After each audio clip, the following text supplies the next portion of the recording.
자, 오늘 말씀은 예수님께서 왜 예루살렘에 입성하셨는가? 전체적으로는 큰 그림으로 봐서는 왜 예수님께서 이 땅에 오셨는지에 대한 의미를 다시 한번 새겨볼 수 있는 그런 주일이 됐으면 좋겠습니다. 그래서 특별히 성찬을 통해서 예수님이 허락하신 이 성찬의 의미가 뭔지 한번 오늘 살펴보는 그런 날이라고 생각하시면 될 것 같아요.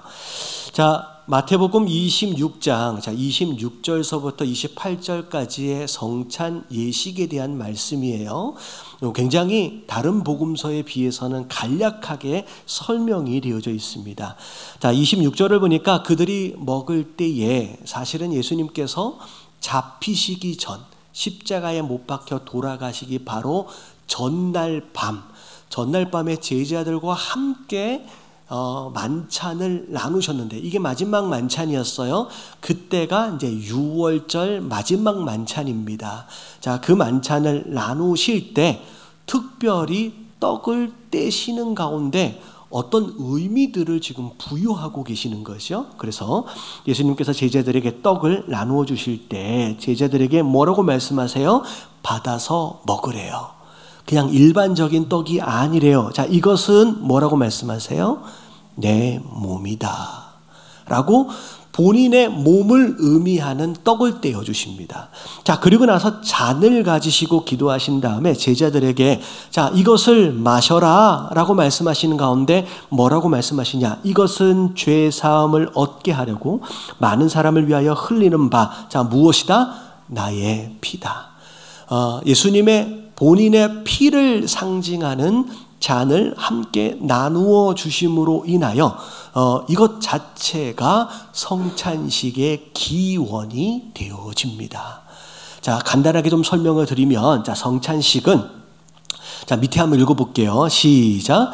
예수님의 몸을 의미하는 떡과 예수님의 피를 의미하는 포도주를 먹고 마시는 예식. 자, 이게 성찬식의 기본적인 의미라는 거죠. 자, 근데 저희 교회에서는 분기마다 한 번씩 성찬을 이제 참여하고 있는데, 자, 성찬의 진짜 의미가 뭔지를 우리가 좀 알 필요가 있고 어떻게 해야 하는지 어떤 목적을 가지고 해야 하는지에 대해서 우리가 알고 우리가 참여할 필요가 있다는 거죠. 그래서 제가 첫 번째로 성찬식의 의의와 목적과 방법을 먼저 설명을 드리고 그리고 성찬식에 또 숨어있는 영적 의미 두 가지를 설명을 드리면서 우리가 함께 성찬식에 참여하는 시간이 됐으면 좋겠습니다. 자, 첫 번째 성찬식의 의의와 목적 방법이에요. 자, 오늘 마태복음 복음에는 굉장히 간략하게 설명이 되어 있는데, 자, 고린도 전서에 보면 바울 사도가 고린도 교회에게 성찬식은 이런 것이다 라고 설명하는 부분이 좀 나옵니다. 자, 고린도전서 11장 23절서부터 26절까지 말씀 같이 한번 읽어볼게요. 시작. 내가 너희에게 전한 것은 주께 받은 것이니 곧 주 예수께서 잡히시던 밤에 떡을 가지사 축사하시고 떼어 이르시되 이것은 너희를 위하는 내 몸이니 이것을 행하여 나를 기념하라 하시고 식후에 또한 그와 같이 잔을 가지시고 이르시되 이 잔은 내 피로 세운 새 언약이니 이것을 행하여 마실 때마다 나를 기념하라 하셨으니 너희가 이 떡을 먹으며 이 잔을 마실 때마다 주의 죽으심을 그가 오실 때까지 전하는 것이니라. 아멘. 자, 오늘 23절의 말씀을 보니까 내가 너희에게 전하는 것은, 자, 성찬식이에요. 주께 받은 것이다. 여러분, 성찬식은 누가 허락하신 거예요? 여러분, 첫 번째 예수님께서 직접 지시하신 거예요. 자, 어떤 사람이 만들어낸 게 아니라 예수님이 직접 지시하신 거라는 거죠. 그래서 성경에 보면 예수님께서 직접 지시하시고 명령하신 성례가 두 가지가 있습니다. 첫 번째가 세례고요. 그리고 두 번째가 성찬입니다. 그리고 이 두 가지는 사람들이 이거 하면 좋겠다라고 만들어낸 게 아니라 예수님이 하라라고 직접 지시하시고 명령하신 거예요. 그래서 첫 번째 어떻게 보면 이 성찬식은 우리가 해도 되고 안 해도 되는 것 어떤 옵션이기보다는 자, 예수님 명령에 뭐 하는 거예요? 그러면 순종하는 것이다 라고 생각하시면 될 것 같아요. 자, 그리고 오늘 말씀을 보니까 자, 떡을 떼어주시고 잔을 나눠주실 때 맨 뒤에 2번이나 말씀하신 것이 있어요. 내 몸이니 이것을 행하여 나를 뭐 하라고요? 기념하래요. 여러분, 이게 기념이라고 하는 단어를 영어로 보면 remember라고 나와 있어요. 잔을 나눠주시면서도 나를 기념하라 라고 2번이나 말씀하세요. 여러분, 기념, remember, 다시 표현하면 기억하라는 거죠.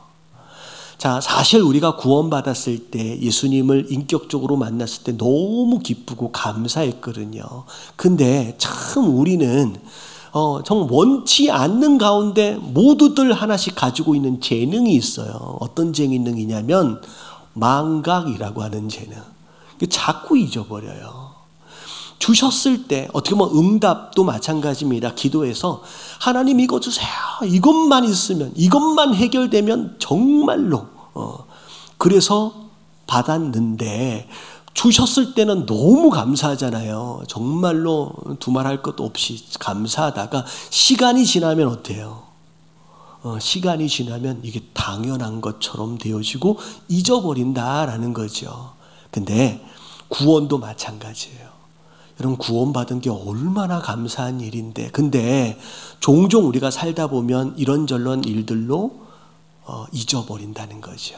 그래서 예수님께서 이 성찬식을 통해서 네가 어떻게 구원받았는지, 네가 받은 은혜와 사랑이 얼마나 귀한 것인지를 뭐 하라는 거예요? 기억하라 라고 허락하신 것이 성찬식의 2번째 목적입니다. 그리고 자, 3번째를 보니까 맨 마지막에 너희가 이 떡을 먹으며 이 잔을 마실 때마다 주의 죽으심을 그가 오실 때까지 뭐 하는 것이다? 전하는 것이다. 다시 말하면 성찬의 삶이라는 것은 그냥 내가 감사하고 내가 기억하고 내가 좋고 그것으로 끝나는 게 아니라 내가 구원받은 원인이 어디 있어요? 예수 그리스도잖아요. 그분을 전하면서 살아가는 삶, 이게 성찬의 삶이라는 거예요. 그렇게 하기 위해서 성찬에 참여하는 것이라는 거죠. 그래서 첫 번째, 우리는 예수님의 지시와 명령에 순종하는 거예요. 그리고 우리가 받은 사랑을 기억하고 감사하는 가운데 전하는 성찬의 삶을 살기 위해서 우리가 여기에 함께 참여하는 것이다 라고 하는 거, 여러분 기억하시고 감사하심으로 참여하시는 저와 여러분들 되시길 주님의 이름으로 축원합니다. 자, 여기까지가 기본적인 의의 어떤 목적이라고 생각하시면 될 것 같아요. 자, 제가 2가지 더 설명을 드릴 텐데, 여러분 성찬식을 바로 이해하려면 우리가 성경을 조금 더 살펴볼 필요가 있어요. 자, 그래서 제가 구약의 성찬식과 관련되어 있는 2가지 사건을 소개해 드리면서 성찬식의 영적 의미를 다시 한번 새겨보도록 하겠습니다. 자, 2번이 이제 첫 번째 영적 의미입니다. 다 같이 한번 읽어볼게요. 시작. 예수님은 유월절 어린양의 실체이다. 자, 예수님은 유월절 어린 양의 실체입니다.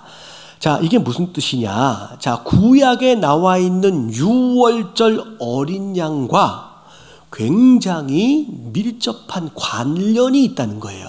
관련이 있다는 거예요. 자, 오늘 본문 말씀, 마태복음의 본문 말씀을 보면, 자, 제자들과 함께 만찬을 나누시는데 이날 밤도 어느 날 밤이냐면 유월절 그날 밤이에요.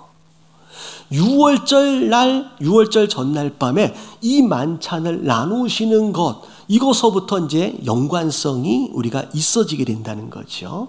자, 근데 자, 유월절이 어떤 날인지를 좀 설명을 드리도록 하겠습니다. 자, 구약에 보면 이스라엘 백성들이 어느 한 기간 동안 애굽이라고 하는 나라에 오랫동안 종살이를 했을 때가 있었습니다. 거의 400년 가까이 종살이를 했어요.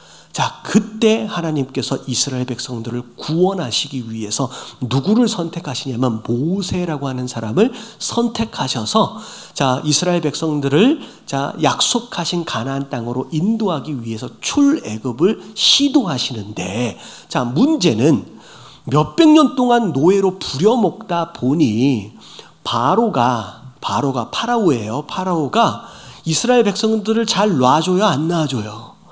놔주기 싫은 거예요. 종인데 노예인데 여태껏 부려먹었는데 안 놔주는 거예요. 그래서 하나님께서 이 바로에게 그리고 애굽에게 경고차 심판으로 10가지 재앙을 허락하세요.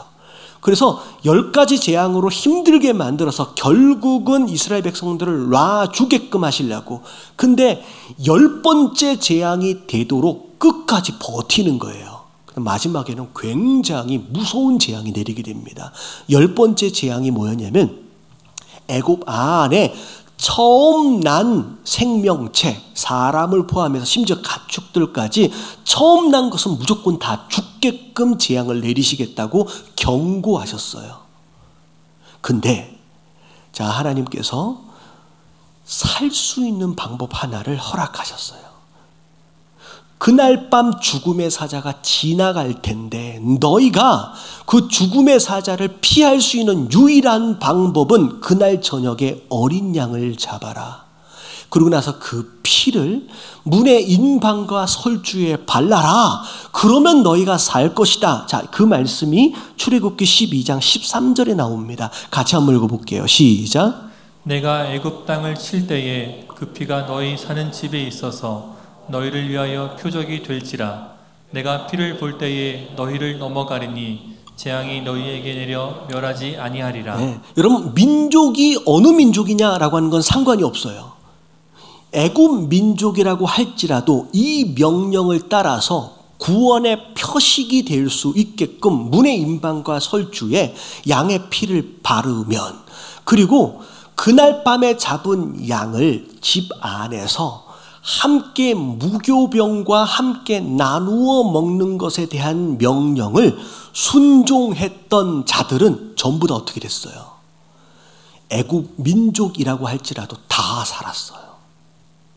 다시 말하면 그 어린 양의 피를 보고 그 죽음의 사자가 그 집을 넘어간 거예요. 그래서 넘어간다라는 뜻의 패스 오버, 여러분 이게 유월이라는 뜻이거든요. 그리고 나서 자, 그 기점으로, 그날을 기점으로 이스라엘 민족들은 애굽에서부터 풀려나게 됩니다. 바로의 첫 번째 아들도 죽었겠죠. 그러니까 오케이 나가라고 풀어주게 돼요. 그리고 그때부터 이스라엘 백성들은 더 이상 노예가 아니라 하나님의 백성으로서 온전한 구원과 자유를 누리게 되었다는 거죠. 그리고 난 뒤에 광야에 딱 나온 이스라엘 백성들에게 다시 한번 하나님께서는 명령하십니다. 너희가 어떻게 구원받았는지에 대하여 잊지 않도록 하기 위해서 출애굽기 12장 14절 말씀을 하시는 거예요. 같이 한번 읽어볼게요. 시작. 너희는 이날을 기념하여 여호와의 절기를 삼아 영원한 규례로 대대로 지킬지니라. 자, 이 날을 기념하라, 기억하라는 거예요. 너희가 어떻게 자유인이 됐는지, 어떻게 노예에서 풀려나게 됐는지를 잊어버리지 말고 매해 이 날이 되면 유월절이라고 하는 절기를 마련해서 누구든 이 절기를 지키게끔 대대로 규례로 삼아라 라고 말씀하시는 거예요. 그래서 이스라엘 백성들은 이때부터 유월절을 지키는 것으로 말미암아 그들 스스로 우리가 누구 백성이 되었다? 하나님 백성 되었다라고 하는 것에 대한 정체성으로 이 날을 계속 지켜왔다는 거예요. 다시 말하면 유월절은 이스라엘이 그 하나님의 백성 되어짐의 정체성이 되었습니다. 그래서 이 유월절 저녁 만찬은 아무나 참여할 수 없어요. 유대인들이 아직도 지키고 있습니다. 근데 이 유대인들은 어떻게 보면 아무리 친하더라도 이 유월절 저녁 만찬은 아무나 참여시키지 않아요. 이것 자체가 그들 안에서 하나님 백성됨의 정체성이고 이게 그들의 자존심이에요. 근데 구약에 나왔던 이 유월절 어린 양, 다시 말하면 죽음의 사자가 넘어가도록 하기 위하여 대신 죽어야만 했던 이 유월절의 어린 양, 신약에서는 누구를 의미하는 것이었냐? 예수 그리스도를 의미한다는 거예요. 여러분, 예수 그리스도께서 우리가 죄의 종노릇하고 있잖아요. 그랬던 우리를 구원하셔서 우리에게 자유를 주시기 위해서 더 이상 죽지, 사망의 권세에 사로잡히지 않도록 하기 위해서 구원을 위하여 대신 십자가에서 희생을 치르기 위하여 죽으신 예수님이 곧 유월절 어린 양의 실체다라고 하는 거예요. 그래서 오늘 고린도전서 5장 7절 말씀에 그 이야기가 나와요. 우리의 유월절 양이 누구예요? 곧 그리스도께서 희생되셨으니. 예수님이 우리를 대신해서 우리를 살려주시기 위해서, 우리에게 자유를 주시기 위해서 대신 십자가에서 희생을 치르셨다라고 하는 거, 여러분 믿으시는 저와 여러분들 되시길 주님의 이름으로 축원합니다. 이게 또 어떤 의미를 갖느냐? 그런 거예요. 유월절에 참여하는 것이 이스라엘 백성들에게 있어서는 정체성이며 자존심이었어요. 자부심이었어요. 다시 말하면 우리가 그 예수님을 기념하기 위해서 참여하는 이 성찬식은 우리가 그분의 백성 되어짐의 정체성이에요. 깨달아지시길 주님의 이름으로 축원합니다. 여러분, 이거는 아무나 참여할 수 있는 게 아니에요. 우리가 그분의 백성 되어졌기 때문에 참여할 수 있는 특권이다라는 거예요. 그리고 매 분기마다 오늘 또 하나 보다 라고 하는 정도의 의미가 아니라, 여러분 이것 자체가 우리 신앙인에게 있어서는 자부심이며 자존심이에요. 할렐루야. 여러분, 우리가 하나님 백성 되어진 것을 여러분 자랑스럽게 생각하시길 주님의 이름으로 축원합니다. 두 번째, 3번 같이 한번 읽어볼게요. 다 같이 시작. 예수님은 이스라엘이 광야에서 먹었던 만나의 실체이다. 구약에 만나라는 게 있었어요. 여러분, 성찬식은 이 만나하고 또 연결이 되어 있습니다. 여러분, 만나가 뭐냐 설명을 드리면, 좀 전에 이제 그런 우여곡절 가운데 이제 애굽에서 노예 생활을 하다가 이스라엘 백성들이 출애굽을 해요. 근데 바로 가나안 땅 안에 들어간 게 아니라 광야 위에서 굉장히 오랜 시간을 머물러 있게 되는데, 머물러 있게 되는 상황 가운데서의 상황을 좀 생각해 보세요. 출애굽할 때 바리바리 싸질머지고 나왔어요. 이제 광야에 나가야 되니까 소풍만 가도 김밥 싸가지고 나오는 것처럼 광야에 가니까, 그리고 가나안 땅에 언제 도착할지 모르니까 먹을 것, 마실 것들을 대략 조금 준비를 해서 나왔습니다. 근데 광야에서 하루 이틀 머물렀던 게 아니라 굉장히 오랜 시간을 머무르게 되면서 가지고 나온 음식들이 다 떨어져 버렸어요. 근데 여러분, 광야에서는 여러분 씨앗을 뿌려서 농사를 지을 수 있는 상황이 안 되잖아요. 더군다나 텐트 쳐놓고 하나님이 이동하자라고 한다면 따라 이동을 해야 돼요. 그러니까 경작을 할 수 있는 상황이 아닌 상황 가운데서 먹을 것을 조달해야 되는데 이게 방법이 없어요. 근데 어느 날 아침에 일어나 보니 텐트의 문을 탁 열고 나와 보니까 바닥에 하얗게 눈이 내린 것처럼 뭐가 막 쌓여 있는 거예요. 모양을 보니까 무슨 가시 같고 희고 마치 눈처럼 오돌도돌한 이제 그런 것들이 막 깔려 있는 거예요. 그래서 맨 처음에 봤을 때 이스라엘 백성들이 뭐라 그랬을 것 같아요? 하얗게 깔려 있는 걸 보고 뭐라 그랬을 것 같아요? 이게 뭐지? 라고 했어요. 그럼 그게 이름이 됩니다. 이게 뭐지? 라고 불렀는데 그게 이름이 됐어요. 그게 만나의 뜻입니다. 이게 뭐지? 그래서 이 만나로 인하여서 이스라엘 백성들이 경작하지 않았음에도 불구하고 먹고 사는데 문제가 없이 생존할 수 있었어요. 다시 말하면 광야에서 생존하려면 반드시 아침마다 하늘에서 내려오는 이 떡, 이 만나를 먹어야만 됐다라는 거예요. 근데 이게 뭘 의미하느냐? 이러면 이 땅, 광야 같은 이 땅을 살아가면서 이 땅에서 우리가 생존하려면 반드시 먹어야 할 하늘로부터 온 떡이 있다라는 거예요. 그게 누구예요? 그게 예수님이에요. 자, 요한복음에 보면 6장 49절에 보면 예수님이 본인을 하늘에서 온 떡으로 설명을 해주세요. 소개를 하고 계시는 내용이 있어요. 49절, 50절 읽어볼게요. 시작. 너희 조상들은 광야에서 만나를 먹었어도 죽었거니와 이는 하늘에서 내려오는 떡이니 사람으로 하여금 먹고 죽지 아니하게 하는 것이니라. 예, 육신적인 생명을 얻는 것에 머무르는 제한적인 만나가 아닌 그걸 초월한 진짜 먹고 죽지 아니한 영생의 능력이 있는 그 떡이 있다라고 소개하고 계시는 거예요. 그러면서 51절 다 같이 시작. 나는 하늘에서 내려온 살아있는 떡이니 사람이 이 떡을 먹으면 영생하리라. 내가 줄 떡은 곧 세상의 생명을 위한 내 살이니라 하시니라. 네, 본인이 바로 그 떡이다.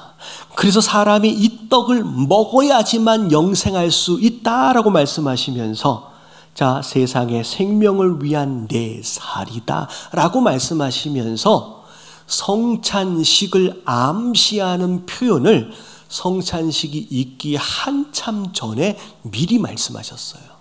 그리고 나서 53절부터 55절까지의 내용을 보면 성찬식 말씀과 거의 유사하게끔 본인을 설명하시는데 자, 뭐라고 말씀하시는지를 볼게요. 53절 다 같이 시작. 예수께서 이르시되 내가 진실로 진실로 너희에게 이르노니 인자의 살을 먹지 아니하고 인자의 피를 마시지 아니하면 너희 속에 생명이 없느니라. 내 살을 먹고 내 피를 마시는 자는 영생을 가졌고 마지막 날에 내가 그를 다시 살리리니 내 살은 참된 양식이요 내 피는 참된 음료로다. 네, 예수님의 살을 먹지 아니하면 그리고 예수님 피를 마시지 아니하면 생명이 없대요. 다시 말하면 살려면 영생하려면 반드시 그 살을 먹고 그 피를 마셔야 된다라고 말씀하시면서 성찬식의 말씀을 미리 해주신 거예요. 그래서 결국은 광야에 있던 이스라엘 백성들이 그 광야에서 살아남기 위해서 반드시 만나를 먹어야 했던 것처럼 이런 광야 같은 이 땅을 살아가는 우리 인생들이 우리가 살려면 반드시 생명의 떡 대신 예수 그리스도를 먹고 마셔야지만 된다라는 거예요. 여러분 그게 성찬식의 기본적인 의미입니다. 여러분 그분을 먹고 마시는데 참여하시는 저와 여러분들 되시길 주님의 이름으로 축원합니다. 근데 그럼 예수님을 먹고 마신다는 게 도대체 뭘 어떻게 하라는 얘기냐? 그렇잖아요. 예수님 지금 여기 안 계시잖아요. 여러분 계신다고 해도 그분의 살과 피를 어떻게 마셨고 먹어요? 여러분 성경에 보면 자 54절에는 먹고 마시는 자가 영생을 얻는다라고 말씀하시는데 요한복음 6장 47절에는 이 표현을 다른 표현으로 좀 바꿔서 하셨어요. 자, 한번 볼게요. 같이 읽어봅니다. 시작. 진실로 진실로 너희에게 이르노니 믿는 자는 영생을 가졌나니. 다시 말하면 예수님을 먹고 마시는 것은 곧 예수님을 뭐 하는 거예요? 예수님을 믿는 것이 예수님을 먹고 마시는 거예요. 여러분 예수 그리스도를 여러분 생명의 떡으로 믿으시는 분 아멘 하십시다. 여러분 6월절 어린 양으로 내 죄를 위하여 대신 희생하신 그리스도이심을 믿으시는 분 아멘 하십시다. 여러분 그것이 예수 그리스도를 먹고 마시는 거예요. 그리고 내가 진짜 그 예수님을 믿는다라고 하는 것에 대한 증거로 여기에 참여하는 거예요. 여러분 여기에 참여하실 때 내가 마시는 이 떡이 이 잔이 무엇이고 내가 먹는 이 떡이 무엇인지를 여러분 기억하시면서 여러분 감사하시면서 참여하실 수 있는 저와 여러분들 되시길 주님의 이름으로 축원합니다.